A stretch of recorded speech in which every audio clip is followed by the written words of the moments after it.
Waouh, c'est trop bien d'être devant vous ce matin. Je suis tellement ému, tellement honoré d'être là. Ça fait un peu tout bizarre. J'ai pas de guitare ni de pile de micro entre vous et moi. Je me sens un peu tout nu. Et ceux qui me connaissent le savent, je suis un fervent défenseur du témoignage à poil. Et ça tombe bien, c'est mon témoignage qu'on m'a demandé d'apporter aujourd'hui. Je ne sais pas s'il en reste quelques-uns d'entre vous encore qui sont passés au travers de l'info. Entre les gros teasings de Gemma régulièrement depuis la dernière AG qui nous annonce qu'il y a un nouveau départ pour la fac de théologie, entre ma difficulté à ne pas dire ce que Dieu est en train de faire dans ma vie, et puis coup de théâtre, la semaine dernière, Marc-Étienne qui balance tout sans prévenir. Je crois qu'il est temps de mettre fin à ce suspense insoutenable. Oui, c'est bien moi. Dans 2 semaines, je serai le 7e étudiant en théologie de notre Église en activité.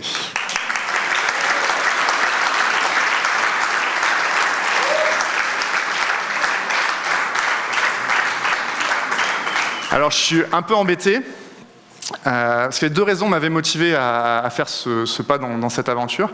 La première, c'était le fait de devenir pasteur, et du coup de n'avoir à travailler que le dimanche matin. Donc Gemma et Jean-Pierre m'ont bien fait comprendre que c'était un peu plus que le dimanche matin. Maintenant, il y a le dimanche après-midi avec le 3e culte. Et la deuxième, c'était parce que j'étais convaincu que les études de théologie allaient me rendre parfait et irréprochable. Donc là aussi, grosse déception quand Anne Lydie, dans sa prédique la semaine dernière, nous a annoncé que c'était pas non plus complètement ça. Plus sérieusement, cette décision est le fruit d'un véritable travail incroyable que Dieu a fait dans ma vie. Et j'aurais envie de prendre le temps de vous partager tout ce qu'il a fait dans ma vie, toute l'histoire, mais bon, ça serait beaucoup trop long. Je ne sais pas combien de temps vous avez ce matin. Mais je vais quand même me concentrer uniquement sur ce que je comprends aujourd'hui de mon appel.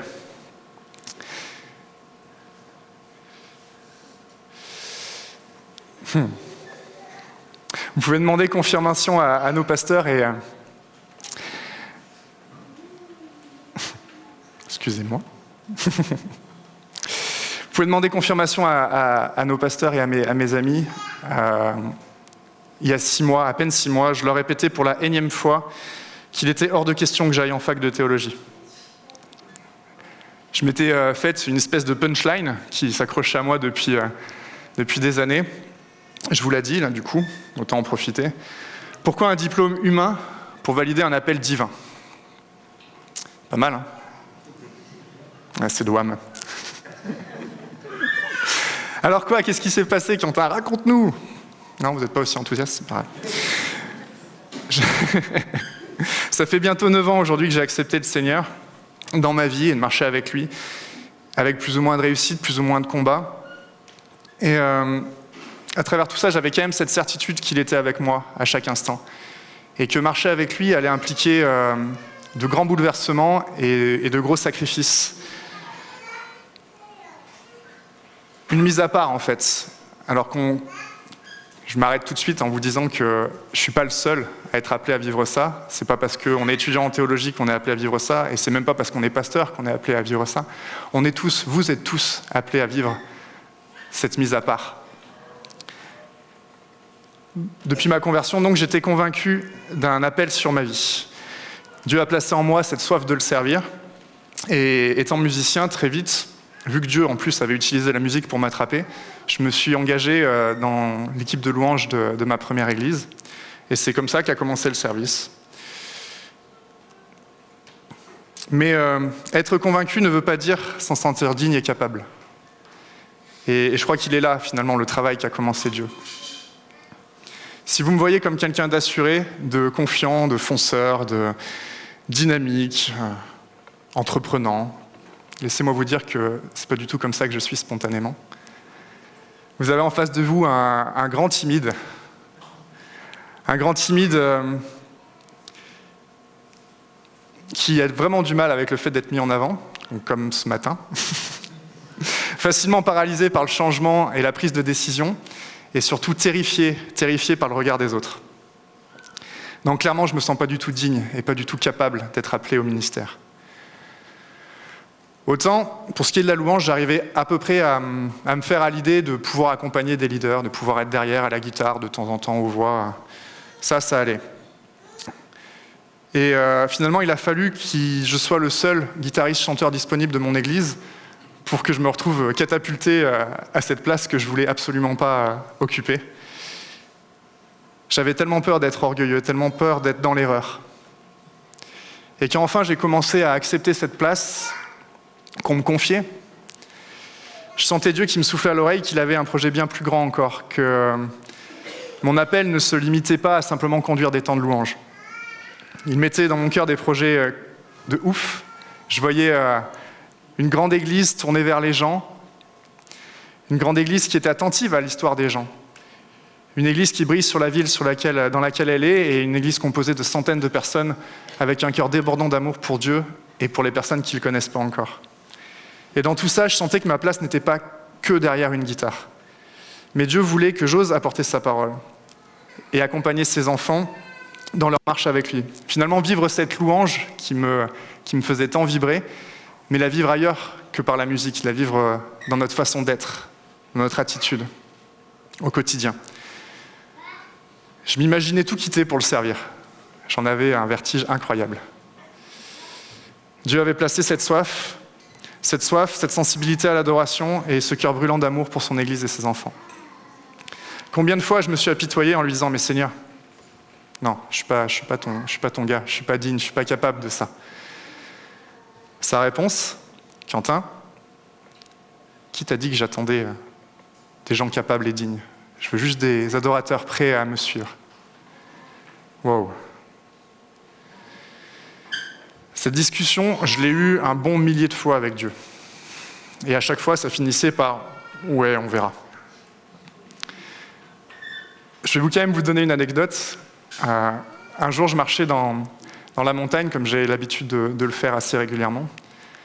Et tout était beau, j'étais dans un alpage incroyable. Le ciel était dégagé, vraiment j'étais bien. Je priais, je louais Dieu. Et d'un coup, je vois une petite cabane de berger. Et là, je jette ces paroles spontanément. Waouh, ça doit être chouette d'être berger. Et là, en prenant conscience de la portée de ce que j'étais en train de dire, j'ai tout de suite eu un sourire niais sur le visage, comme là. Et j'ai essayé de continuer ma rando, là, en essayant de nier ce qui venait de se passer et ce clin d'œil divin. Et c'était quelques temps avant d'arriver dans cette église. Quand je suis arrivé ici, j'ai été accueilli les bras ouverts. Vous m'avez donné une opportunité incroyable de servir Dieu, de grandir avec lui et de rentrer toujours plus dans mon appel. Mais malgré ça, je continuais à avoir du mal avec ma légitimité, avec ma place. Là encore, Dieu m'a repris en me répétant que ma légitimité et ma dignité n'étaient pas entre mes mains et ce que je pouvais faire, mais bel et bien entre ses mains et ce qu'il avait déjà fait. Alors j'ai écouté, j'ai servi. J'étais convaincu qu'il guiderait mes pas. Et ces 2 années et demie passées ici avec vous m'ont rapproché de la vision incroyable que j'avais. J'ai tellement appris, j'ai tellement été béni. Pourtant, la question de mon ministère, d'un ministère à plein temps, ne cessait d'occuper mon esprit. Ça me dévorait autant que ça me motivait. Je voyais mes amis partir en fac de théologie, vous les avez vus prêcher tout l'été, là. J'étais persuadé qu'ils étaient sur le bon chemin, mais j'étais convaincu que ce n'était pas le mien. Toujours ma fameuse punchline. Mais ma soif de vivre plus n'était pas étanchée. Je brûlais d'un désir de tout quitter pour vivre, de tout quitter pour Dieu et de vivre une vie à son service, au service de son Église. Alors, du coup, j'ai cherché. J'ai cherché comment rentrer dans le plan de Dieu sans passer par la case fac de théologie. Alors, j'ai cherché. J'ai trouvé tout un tas de formations, d'écoles de disciples, plein d'autres choses. Et j'étais même quasiment inscrit à l'une d'elles quand Dieu m'a arrêté net. Qu'est-ce que tu veux, Quentin? Que cherches-tu? Quel est ton désir? Qu'est-ce qui fait brûler ton cœur? J'étais peiné de devoir répondre encore une fois à cette question. Alors j'ai simplement dit à Dieu que je l'aimais de tout mon cœur et que je voulais juste le servir, que je voulais juste rentrer dans le plan qu'il avait pour ma vie. Être au service de son Église, accompagner ses enfants dans leur désir de toujours le connaître plus. Je ne peux pas vraiment vous expliquer comment s'est passé ce tête-à-tête avec le Père. J'en ai témoigné à certains. Mais je peux vous dire que je n'ai jamais été repris avec autant de douceur et de vérité.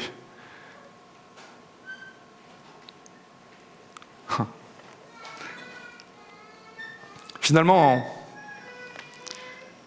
en quelques minutes, ma dernière option devenait ma première. Je comprenais enfin que le diplôme humain ne validait en rien l'appel divin, mais que c'était le moyen que Dieu voulait que je saisisse pour entrer dans le plan parfait qu'il avait pour ma vie.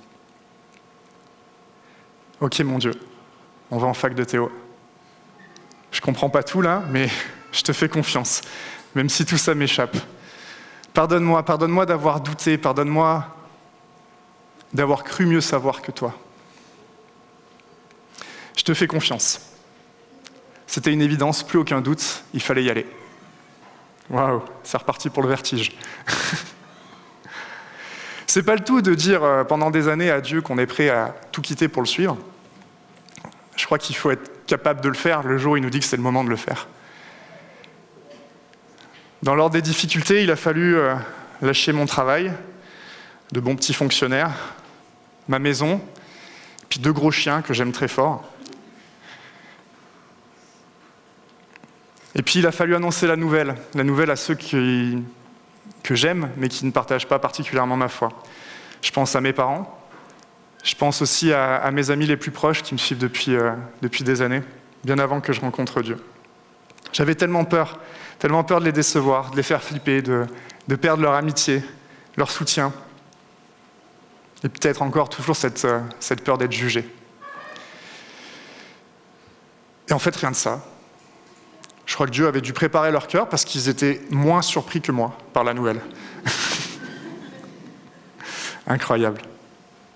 Pourtant, il y a une chose qui m'est extrêmement difficile de quitter aujourd'hui et de remettre pleinement entre les mains de Dieu. Le paradoxe incroyable de cette histoire, c'est que finalement, je me retrouve à devoir quitter ce pourquoi je m'engage. Vous, cette Église, mon ministère de louange. Depuis que j'ai pris ma décision, on le chantait tout à l'heure, j'ai cette pensée que je suis sur le seuil de tout ce que j'ai toujours voulu vivre dans ce ministère qui est la louange. J'aime mon Église, j'aime cette Église, j'aime les gens qui la composent, la place qu'on m'y confie. Et quand je vois le projet de dingue qu'on a, j'ai trop envie d'être là, de partager, de mettre ma pierre à l'édifice, de vivre cette expérience de dingue avec vous. Je vois trop où sont les choses à faire, qu'est-ce que je pourrais faire pour servir. Et pourtant, Dieu me demande de déposer ça. C'est comme si, je vois la promesse, je la touche du bout des doigts, et Dieu me demande de la déposer. Dieu me demande de lui donner en sacrifice.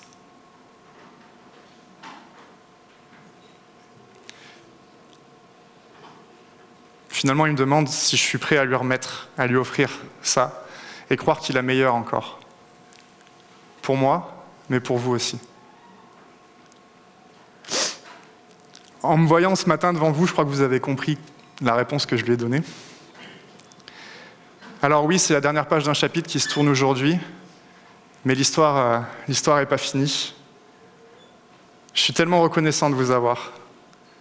Tellement reconnaissant de vous avoir dans ma vie et tellement fier de faire partie de la vôtre. Vraiment, croyez-le, vous êtes bénis et vous êtes des bénédictions incroyables. Vous allez tous me manquer.